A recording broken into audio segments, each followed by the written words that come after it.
Hello hi नमस्कार, मी पुष्कर भेंडारे तुम्हा सगळ्यांचं पुन्हा एकदा स्वागत करतो माझ्या न्यू मिनी व्लॉगमध्ये। तर मित्रांनो, मी आणि रोशन भाऊ आम्ही जात आहो घाटंजीला गाडी सर्व्हिसिंग करायला। तर हे आहे आमच्या गावापाचचं टिपेश्वर अभयारण्य। तर आता आम्ही जात आहो गाडीत पेट्रोल टाकायला पेट्रोल पंपाशी। तर आम्ही टाकलेलं आहे गाडीत पेट्रोल।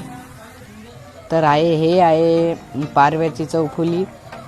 इथून आपल्याला सरळ जायचं आहे घाटंजीला। तर घाटंजी येथे आमच्या गावापासून 30 किलोमीटर।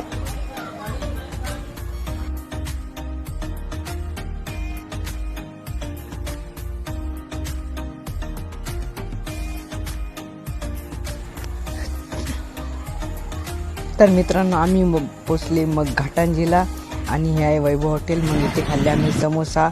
मग गेले आम्ही गाडी सर्व्हिसिंगला टाकायला शोरूममध्ये। मग तिथे गाडीला वाजत होते 4 सर्व्हिसिंग व्हायला। मग आम्ही गेले रूमवर मित्राच्या आराम करायला 4 वाजेपर्यंत। मग 4 वाजले होते। मग आम्ही पेला चहा। मग चहा पेल्यावर गेले आम्ही शोरूममध्ये गाडी आणायला। मग गाडी तर झाली होती सर्व्हिसिंग आणि हे बघा किती अशी चांगली गाडी दिसत आहे सर्व्हिसिंग झाल्यावर। मग आम्ही इथून केला टाटा आणि गेले स्टिकर लावायला। मग आम्ही